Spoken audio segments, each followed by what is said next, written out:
Ipapalabas ang Fantosmia sa ilalim ng Out of Competition Fiction na section ng 81st Venice Film Festival.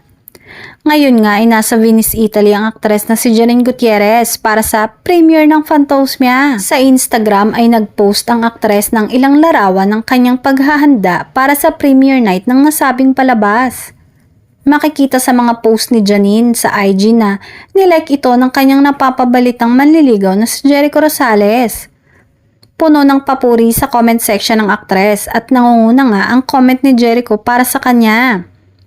Nirepost din ng aktor ang isa sa mga larawan ni Janine at nilagyan ito ng caption na "So proud of you."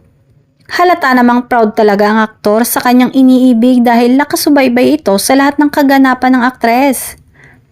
Hindi pa sure kung kailan makakabalik si Janine dito sa Pinas, pero paniguradong susunduin ito ng aktor dahil miss na nga niya talaga ang dalaga at mukhang hindi na makapaghintay na magkita at magkasama silang muli.